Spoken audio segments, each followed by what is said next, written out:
Good morning, student.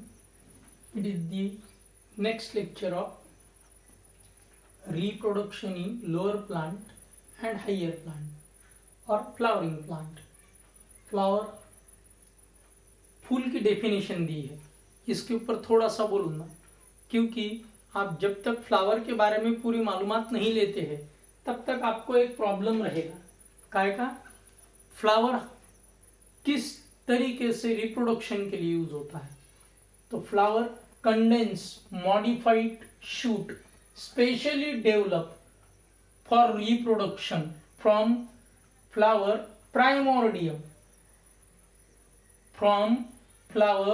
प्राइमोर्डियम क्योंकि जो plant रहते हैं उनका एक समय तक या एक महीना बोलो, साल बोलो, 5 साल, 10 साल, ये वेजिटेटिव फेज में जाता है, बाद में फिर रिप्रोडक्टिव फेज में आता है।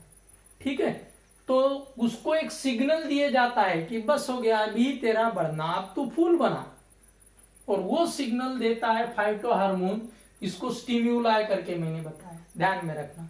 Flower which is develop from the flower primordium due to the phyto hormone stimuli. ये आपके नोट से थोड़ा एक्स्ट्रा कर दिया, क्यों कि आगे प्लांट ग्रोथ, ये प्लांट फिजियोलॉजी में हम चैप्टर पढ़ेंगे तब इस बात का बहुत बड़ा महत्व रहेगा, क्योंकि जो हार्मोन फूल लाने के लिए जिम्मेवार है आज तक वो ढूंढा नहीं गया। फ्लोरिजेन एक हाइपोथेटिकल हार्मोन है, याद रखना है, हाइपोथेटिकल है, माने तो एक सिर्फ अंदाजा है, एक फक्त निष्कर्ष मानलेला आहे कसं असू शकते, कन्फर्म आहेच ते, पण नेमकं केमिकल कॉम्पोजिशन अजून क्लिअर झालेलं नाही। पुढे आपण प्लांट ग्रोथ मध्ये खूप डिटेल मध्ये पाहू याची माहिती। अब रिप्रोडक्टिव ऑर्गन है तो फ्लावर में 2 पार्ट रहते हैं, एसेसरी और नेसेसरी वर्क। तो नेसेसरी पार्ट में आता है एंड्रोशियम, गाइनोशियम। एंड्रोशियम के 3 पार्ट एक्सपेक्टेड है, आप बता दे, ठीक है, आपको आनी चाहिए, देखते हैं कितने जने भेजते हैं मेरे को, ठीक है, बहुत ही चिल्लर क्वेश्चन मगर एक्सपेक्टेड है, किसी को भी आनी चाहिए। खास करके दूसरा पार्ट, पहला मैं बता देता फिलामेंट, दूसरा भी बता देता, नहीं दूसरा आपके लिए रखा है, तीसरा बता देता एंथर लोब, दूसरा आपके लिए। क्लियर हुआ? क्योंकि आपको ढूंढना थोड़ा फायदे का रहेगा, ढूंढेंगे तो इमीडिएटली मिलेगा, ठीक है। वैसे गाइनोशियम, क्योंकि अब कैलिक्स करोला वो सब पढ़ाया है रे भाई 11th में। गाइनोशियम के 3 पार्ट है, मैंने बोला नहीं कुछ भी क्योंकि आपको आते हैं। हाँ, इस तीसरे पार्ट के अंदर बहुत छोटे छोटे, अगर आपने गाइनोशियम देखा होगा ऐसा, जानबूझ के आपके सामने क्या बता रहा हूं, डायग्राम निकाल के बता रहा हूं, ऐसा, ये पहला पार्ट, ये दूसरा पार्ट, और इसके अंदर ऐसे छोटे छोटे रहते हैं ओहुल। क्या रहते हैं? ओहुल। यही ओहुल हम बड़ा करके बताएंगे और उसका सेक्शन निकालने के बाद वो कैसा दिखता है वो इधर दिखाएंगे। और ये जो डंडी है इसका नाम प्लासेंटा है, जो मैं आगे आपको एक्सप्लेन करूंगा, ठीक है। अब मैंने ये जानबूझ के आपको 1, 2 और ये 3 पार्ट के नाम नहीं दिए हैं, आपको निकालने, और वो निकालना माने तो कितने वो पीडीएफ फाइल में देखा कि इमीडिएटली आ जाते हैं, क्योंकि बहुत हार्ड है ही नहीं वो, ठीक है। अब कंडीशन है कि जो दूसरा नंबर का पार्ट बताया वो आपको देखना है। 1 नंबर का पार्ट मैंने बताया फिलामेंट, उसके बारे में वो नॉन रिप्रोडक्टिव पार्ट है। तो ये फिलामेंट का एक जो पार्ट रहता है ऊपर का, उसमें एक स्टिम्युलेशन मिलता है, काय के लिए? एंथर लोब बनाने के लिए। तो एंथर लोब के 2 टाइप रहते हैं। अगर आपको 11th याद होगा तो मेरे को एंथर लोब के 2 टाइप बताइए। एक एंथर लोब आपको बता देता हूं, डायथिकस, जिसमें 4 स्पोरेंजियो सैक या फिर पोलन सैक रहते हैं डायथिकस में। मोनोथिकस में आपके ऊपर छोड़ दिया। क्लियर हुआ क्या? 4 रहते हैं पोलन सैक, ध्यान में रखना। क्लियर हुआ क्या? या स्पोरोजीनियस सैक ऐसा भी नाम इसको मिलता है। अंदर के ये 4 गोले जो दिख रहे हैं, ठीक है, ऐसे 4 गोले रहते, ये 2 देखिए और ये 2 ऐसे लगे वाले हैं, ठीक है। हम काटने के बाद अगर मैं 2 पेन यहां पे लूंगा तो भी आप समझ सकते हो। ये देखिए, ये एक पेन 3 डायमेंशन में, और ये इसकी फिलामेंट, ये ऊपर का एंथर लोब। मैंने इसका नाम नहीं बताया, आखिरी तक नहीं बताऊंगा, वो आपको निकालना है। अब इधर के तरफ से देखते हैं हम, एक है लाल एक है हरा। एक्चुअली उसमें दोनों हरे रहेंगे क्योंकि दोनों एक ही पीस के पार्ट। ये 2, और अगर ऊपर भी 2 रहेंगे तो अभी आपको समझ में आ रहा होगा कैसी कंडीशन। ये 4 का क्या बनेगा? एक यूनिट बनेगा, उसको डायथिकस एंथर बोलते हैं। मोनोथिकस में कितने रहेंगे ये आप डिसाइड कीजिए, ठीक है। मोनोथिकस में कितने रहेंगे? अब इस एंथर लोब में, मोनोथिकस की इसमें, अगर ये एंथर लोब का हम सेक्शन लेंगे, ये यहां पे लिख के रखा है टीएस एंथर लोब या एंथर चलेगा। लोब लिखा तो बहुत अच्छी बात है, मगर एक आधा लोब नहीं निकालते ना, टोटल एंथर का टीएस रहता है, ठीक है। लोब लिखा तो फर्क गिरेगा नहीं, मगर ध्यान में रखना, ऐसा कंफ्यूजन करवा देते कभी कभी पढ़ाने वाले, ठीक है। अब उसके टीएस में हम इसका पार्ट एक्सप्लेन करेंगे। बाहर के तरफ एक लेयर है, क्या है? इपिडर्मी इसका नाम। क्या नाम बताया? इपिडर्मी। इसका काम प्रोटेक्शन का। उसके बाद 2 नंबर का लेयर है, कौन सा? एंडोथेशियम। क्या नाम बताया मैंने? एंडोथेशियम। उसके बाद का है मिडल लेयर, और उसके बाद का है टपेटम लेयर, और अंदर है स्पोरोजीनियस सेल। अगर आपने ये डायग्राम 2 बार निकाली, मैंने अगर 1 बार निकाली तो आपसे एक्सपेक्टेड करूंगा 2 बार डायग्राम निकाल के मेरे को बताना है। क्लियर हुआ क्या? भेजना है। कितने बार? 2 बार मिनिमम। अगर क्लास में होता तो ये मैं 5, 10 या 20 बार भी बोल सकता था, क्योंकि ये इंपॉर्टेंट है, आने के चांसेस ज्यादा है, ठीक है। इसीलिए ध्यान में रखना, किताब में जो दिया है उसको देख के एक बार पेंसिल से निकालना, पीडीएफ फाइल में देखने को मिलेंगी डायग्राम, ठीक है। ये डायग्राम 2 बार निकालना है। अब इसको हम इंग्लिश में एक्सप्लेन करते हैं। इसका नाम नहीं बताया मैंने ये पार्ट का, ठीक है। अब इंग्लिश में एक्सप्लेन करते हैं। In TS anther lobe shows outer envelope called epidermy. It is a simple parenchymatous cell. Later on become tough. Just below the epidermy there is a endothecium layer. This endothecium layer possesses special material called callose. What I name? Callose. What I name? Callose. This material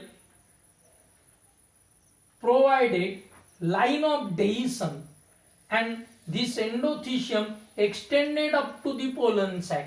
माने तो इस endothecium के कुछ part, ये देखो एक काला लकीर निकाल के बताई मैंने, ये देखो एक काली लकीर निकाल के बताई, ये एक काली लकीर, ऐसे लकीरें इस एंडोथीशियम के अंदर तक गए वाले रहते हैं। कहां तक? स्पोरोजीनियस सेल तक। इसको हम पोलन सैक बोलेंगे या फिर माइक्रोस्पोरेंजिया, ये इसको नाम देते हैं ना भाई दोनों, माइक्रोस्पोरेंजिया या पोलन सैक। क्या नाम बताया मैंने? Pollen sac. ध्यान में रखना, इस पोलन सैक में पोलन ग्रेन पनपते हैं। माइक्रोस्पोरेंजिया, ये भी नाम ध्यान में रखना, क्योंकि आपका अगर ये नाम लर्न हुआ तो ये सिनोनिम की वजह से आपको फिर प्रॉब्लम नहीं आएगा, ठीक है। माइक्रोस्पोरेंजिया ये नाम आपको एक्सप्लेनेशन में दिया है। क्लियर हुआ क्या? काय के इसमें दिया है? एक्सप्लेनेशन के इसमें दिया है, लिखा नहीं है, ये मैंने लिख के बता दिया, ठीक है। अब just below the epidermis there is a endothecium.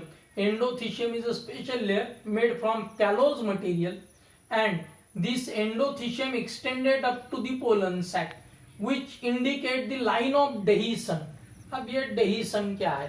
ये एंथरलोब फूटता है एंथरलोब, काय लिए फूटते?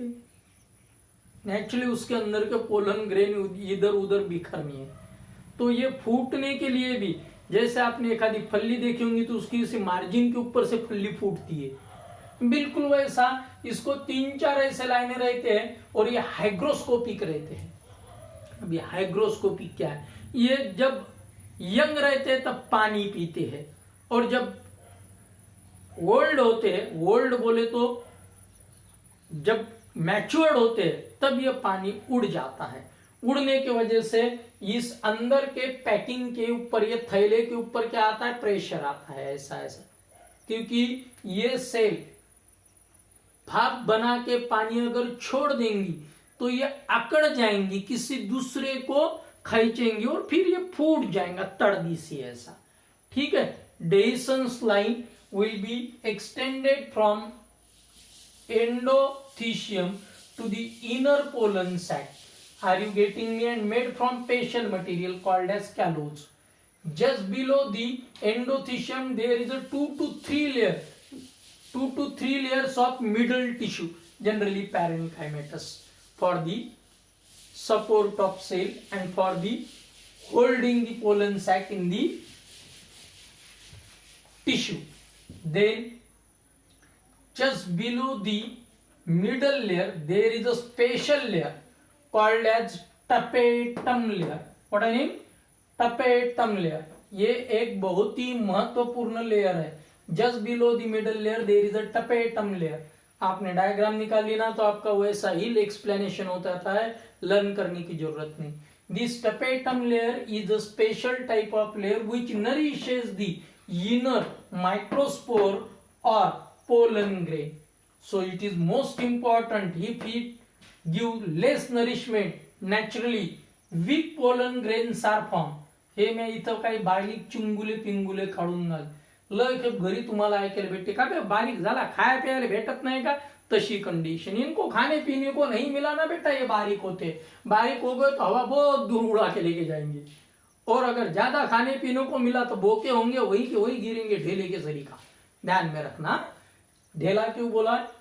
ये एक्चुअली अगर अपना लॉकडाउन खुलने के बाद क्लास हुआ तो मैं ढेला क्या है बताऊंगा, नहीं तो आपको इच्छा होगी तो मेरे को पर्सनली पूछना। अब ये जो टपेटम लेयर मैंने आपको बताया, ये नरिशमेंट देती है माइक्रोस्पोर मदर सेल या स्पोरोजिनस सेल को या टिश्यू को नरिशमेंट देती है। स्पोरोजिनस सेल या टिश्यू ये जाते हैं मियोसिस में। Just below the tapetum there is a mass of diploid sporogenous cell or tissue. This sporogenous cell undergoes meiotic division. What I mean? Meiotic or reductional division. Meiotic division or reductional division. This meiotic division or reductional division gives rise to pollen tetrad. देखो मैंने चौकोन निकाल के बताया है यहाँ पे। ये चौकोन अगर हम बड़ा करेंगे यहाँ पे तो इस टाइप का दिखेगा ये पोलन टेट्रैड, ये ऐसा। क्लियर हुआ क्या? ये टेट्रैड, ये 4 पोलन ग्रेन एक से बनते हैं। दिस स्पोरोजिनियस सेल और स्पोरोजिनियस सेल्स और स्पोरोजिनियस माइक्रोस्पोर मदर सेल, दूसरा एक नाम मिलेगा, याद रखना। Pollen mother cell, sporogenous cell, microspore mother cell, pollen mother cell, microspore mother cell, sporogenous cell. आलू बटाटा पोटैटो याद रखना है, ठीक है। ये तीनों सिनोनियम है। दिस सेल्स अंडरगोज मियोसिस और reductional division resulted in the formation of pollen tetrad or pollen grain. After the maturation, these pollen grains are formed, and these pollen grains then converted into the 2 cell stages in some plant, not in all plant, and then liberated in the air here and there. पूर्ण 2 सेलच्या झाड्यावर एक फुटल्यावर इकडे तिकडे हवेत पसरतात, लक्ष ठेवायचं. Clear झालं का? काही झाडांमध्ये, सर्वांमध्ये नाही, काही याच्यामध्ये फक्त सिंगल सेलचा असताना त्या पोलन ग्रेनला लिबरेट व्हावं लागते. कुठं? हवेत. क्लिअर झालं का? पुढच्या स्टेप ते सांगू की पोलन ग्रेन काय आहे. ठीक है. अब ये एक बार अच्छी तरह से दोहरा देता हूं इंग्लिश में. In TS of anther, first of all, flower possesses reproductive wall, androecium and gynoecium. Androecium possesses following parts. That does not explain. Gynoecium possesses those parts. Inside the anther lobe, pollen grains are formed. These pollen grains are formed by the reductional division. But how the anther lobe bears pollen grain? Inside the anther lobe, if there is a 4 sac-like structure which bears the microspore, those sacs are called microsporangia or pollen sac, in which pollen grains are born. म्हणजे हे घर आहेत pollen ग्रेनचे 4.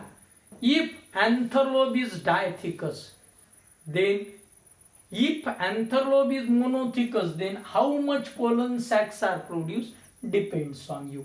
क्योंकि ये आपके लिए छोड़े वाला question है. Can you tell, use your brain power, ऐसे क्वेश्चन किताब पूछता है ना, मैंने पूछ दिए. बहुत चिल्लर क्वेश्चन है, मगर वो भी नहीं आते तो प्रॉब्लम है. अब just it is in TS anther lobe covered by single layer parenchymatous cell called epidermy. Just below the epidermy there is a endothecium layer which made from special type of material called callose. This callose is hygroscopic in nature, and this endothecium extended in the middle layer and forms a ray-like structure or extended like structure. This rays or extended structure of endothecium indicate the line of dehiscence of microsporangia or pollen sac. Are you getting me? Just below the endothecium there is a 2 to 3 layers. It is a single layer. It is 2 to 3 layers, sometimes 4 and sometimes many. 2 to 3 layers. Middle layer is present, which is parenchymatous. Just below the middle layer, just below the parenchymatous middle layer, there is a specialized cell layer is present called as tapetum. It is most important because it nourishes the microspore or pollen grain. It is most important because it nourishes the microspore or pollen grain. So its role is very important. If nourishment will be less, naturally lightweight pollen grains are formed. If nourishment is appropriate, then moderate size pollen grains are formed. If over get nourishes, naturally heavy pollen grains are formed. It affect the pollination of plant. Are you getting me? Then just below the tapetum there is a mass of sporogenous seed tissue or cell in young condition which undergoes meiosis or microsporogenesis, resulted in the formation of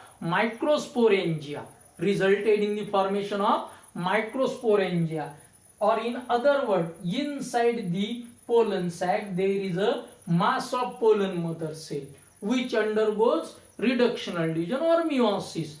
From each pollen mother cell 4 pollen grains are formed or pollen tetrads are formed, which are liberated during the pollination. Now listen me. Pollen grain. It is a unicellular, uninucleated, haploid,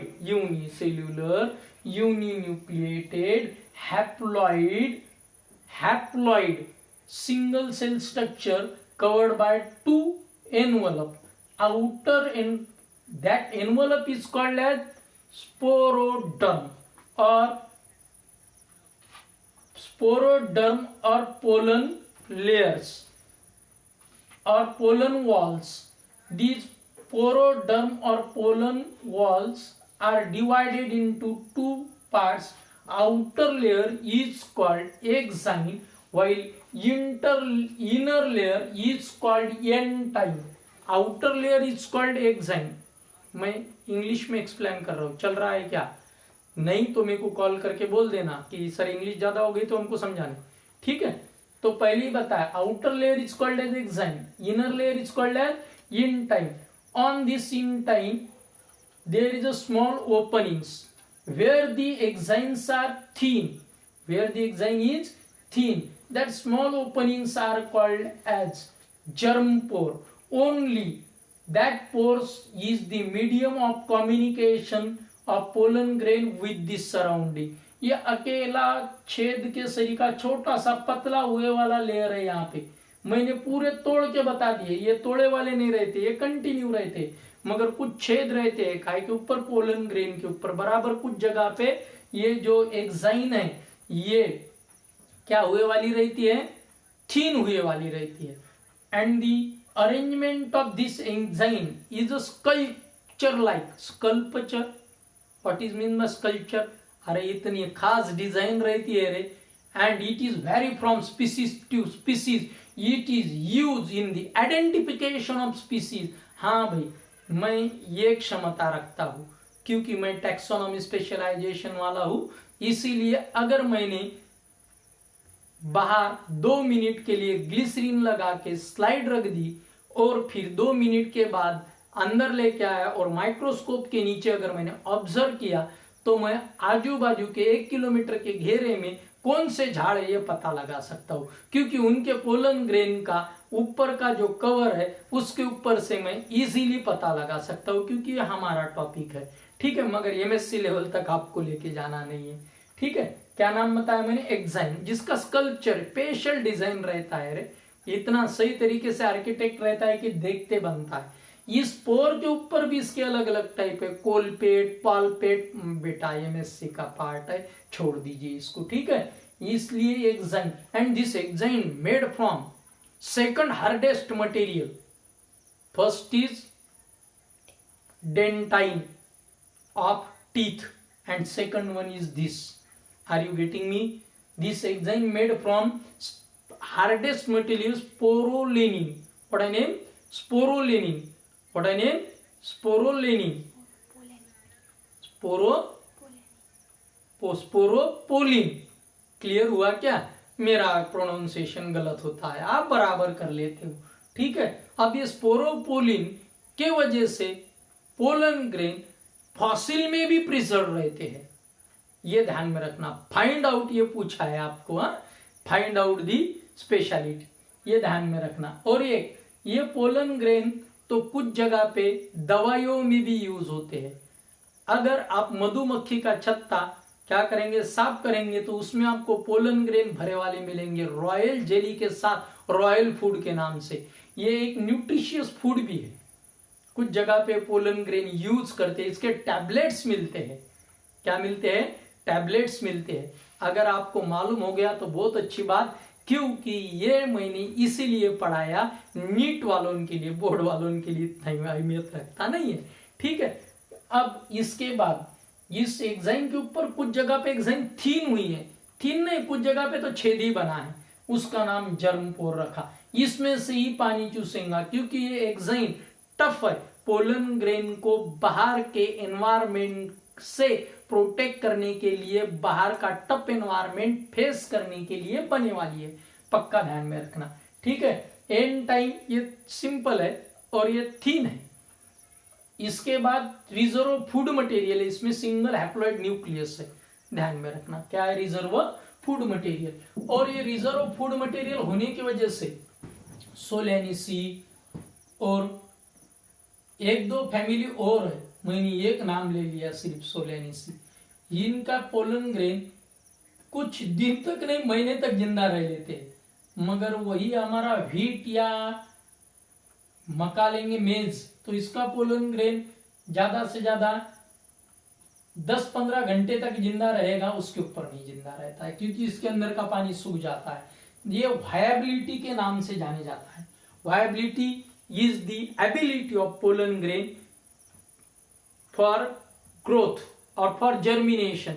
If the pollen grain lost its ability to germinate into pollen tube, then it is called non-viable pollen grain. अपनी जिंदगी खो देता है क्योंकि पानी उसमें का खत्म हो गया. किस में से उड़ जाता है? ये छेदों में से उड़ जाता है और अंदर का मटेरियल फिर मर जाता है. ध्यान में रखना, अगर जिंदा है तो वो क्या है? सर्वाइव कर रहा है, और सर्वाइव जब तक है वो वायबल है. ध्यान में रखना है वायबिलिटी वर्ड. अब इसके आगे पोलन ग्रेन की आगे की कथा बताता हूं. अगर ये पोलन ग्रेन उड़ गया, हवा से बैठ गया स्टिग्मा के ऊपर, तो इसका नाम हमने पढ़ा है pollination. Transfer of pollen grain from anther lobe to stigma is called pollination. मालूम है क्या भाई? ये 10th में पढ़ाए वाला है. क्या नाम बताया मैंने? Transfer of pollen grain from anther lobe to stigma. From anther lobe, after breaking of anther lobe, this anther lobe expel this pollen grain in air or whatever may be any agency will be utilized to transfer this pollen grain up to the stigma, and if they fall on the stigma they get nourishment from the stigma because stigma is sticky and nutritious. And one more thing is that I am explaining in the next lecture, the stigma is highly specific for reception, means receptive stigma is highly specific, not accepted the pollen grain of any other plant.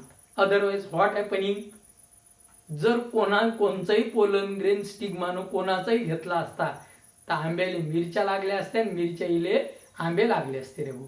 Clear झालं का? म्हणून पक्क लक्षात ठेवायचं की असं होत नाही, कारण ते हायली स्पेसिफिक आहे. हे मी पुढच्या लेक्चर मध्ये शिकवणार आहे पोलन पिस्टिल इंटरेक्शन मध्ये. ठीक है, खूप डिटेल मध्ये जाऊ त्याच्यात. अब ये पोलन ग्रेन को खाना मिल गया तो पोलन ग्रेन जर्मिनेट होता है. जर्मिनेट होने की इसको ही हमने क्या नाम दिया है मालूम है क्या? डेवलपमेंट ऑफ माइक्रोस्पोर या डेवलपमेंट ऑफ पोलन ग्रेन या माइक्रोस्पोरोजेनेसिस. ध्यान में रखना है, development of pollen grain, microspore और microsporogenesis. After getting the food material, this single cell pollen grain undergoes mitotic division. listen me, mitotic division. अब meiosis में बन गया, हैप्लॉइड बन गया. क्या बन गया? हैप्लॉइड. तो फिर ये माइटोसिस होता है तो ऊपर की भी हैप्लॉइड और नीचे की भी हैप्लॉइड रह गई. माइटोसिस में क्रोमोसोम नंबर इक्वल रखे जाता है. Resulted in the formation of binucleated और two cell structure. That two cell structure is called male gametophyte. एक और नाम भी आपको बोला जाएगा डेवलपमेंट ऑफ मेल गैमेटोफाइट, इसीलिए ध्यान में रखना है. ठीक है, ये दो सेल का जो बन गया है इसका क्या नाम बोला मैंने? Male gametophyte. अब मैं एक इंटरेस्टेड स्टेटमेंट करने वाला हूं. कौन सा? Every male gametophyte is a pollen grain, but every pollen grain is not male gametophyte. Every male gametophyte is a pollen grain because cell division takes place inside the pollen grain. So superficially or externally it is does not differentiate it. When you observe under the microscope, then you observe that there is a two cell. Otherwise you does not differentiate it between male gametophyte and pollen grain. Are you getting me? So every male gametophyte is a pollen grain, but every pollen grain is not male gametophyte. Male gametophyte is a developed condition which develop from the pollen grain. Are you understood my English? Then after getting the sufficient food, this male gametophyte then develop a pollen tube. Because it got the nourishment from the stigma. This pollen tube possesses tube nucleus at the tip. This nucleus in gymnosperm, this pollen grain is three cell structure. Upper, middle and lower. Lower tube nucleus, middle prothelial nucleus and upper generative nucleus. Here also generative cell and tube cell. That type of two names are given here. Are you getting me? But Why third prothelial cell will be developed? Because it get degenerate in the development. So unnecessary wastage of cell formation or unnecessary wastage of food material get reduces here, and so that we called angiosperm are the most advanced. Why? Because they reduce their extra energy loss or food material loss. Are you getting me? Then this tube nucleus and generative nucleus possessing binucleated pollen grain, when develop a pollen tube, this pollen tube comes out through the germ pore.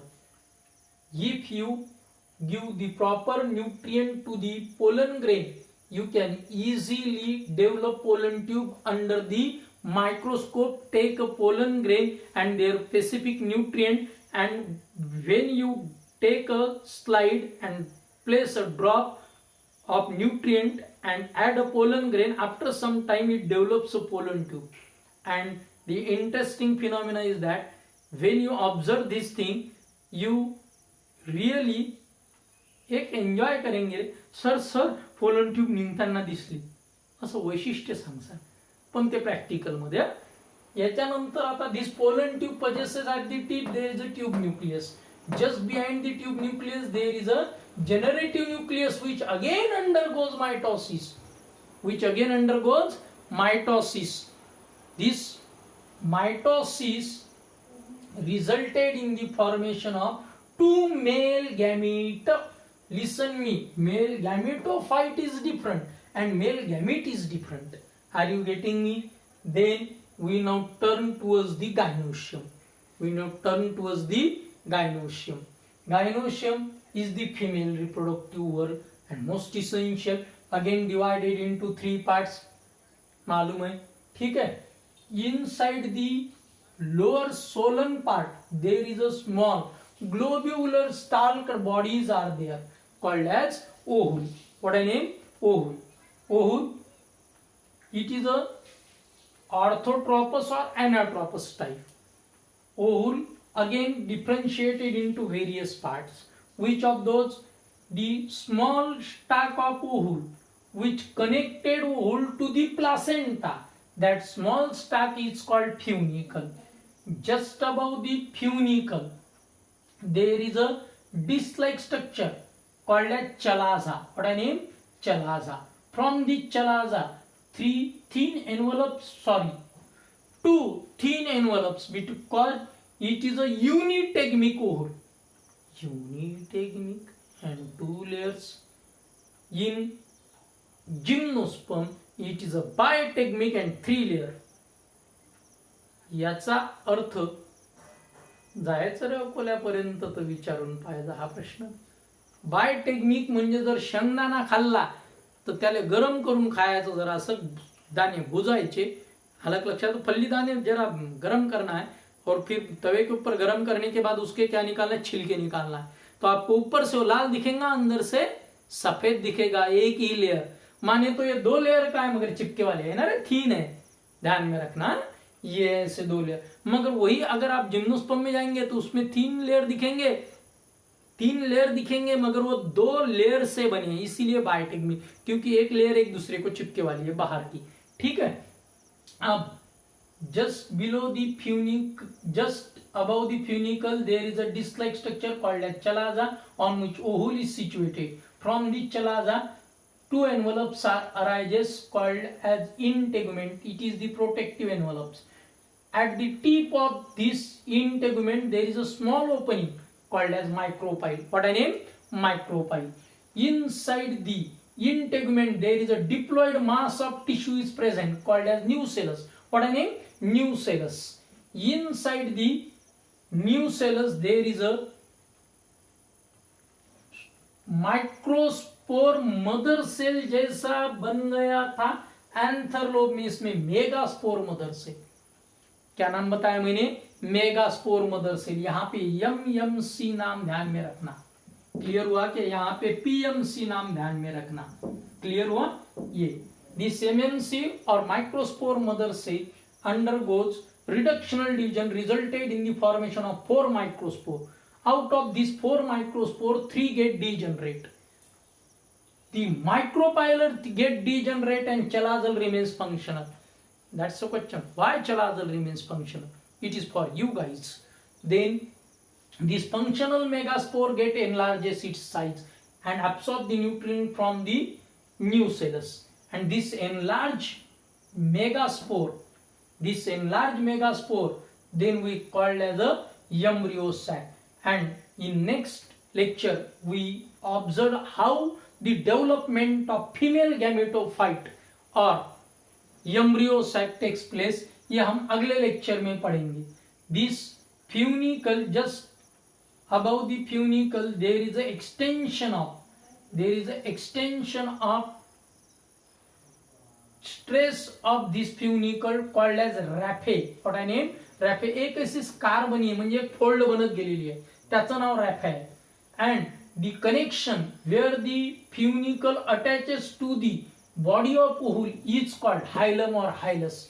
बेटा थोड़ा सा फर्क किया है. जो fold बनते आगे गई है उसका नाम रैफे रखा है, और जो चिपका है जहां से ओहुल चिपक गया है उसका नाम हाइलम या हाइलस रखा है. और चलाजा से इंटेगुमेंट निकल रहे, ये ध्यान में रखना है. क्लियर हुआ क्या? अब ये स्ट्रक्चर हो गया काय का? ओहुल का. काय का स्ट्रक्चर हो गया? ओहुल का. आज के लिए मेरे हिसाब से काफी है, क्योंकि मैं ओहुल का स्ट्रक्चर एक बार और रिपीट करूंगा.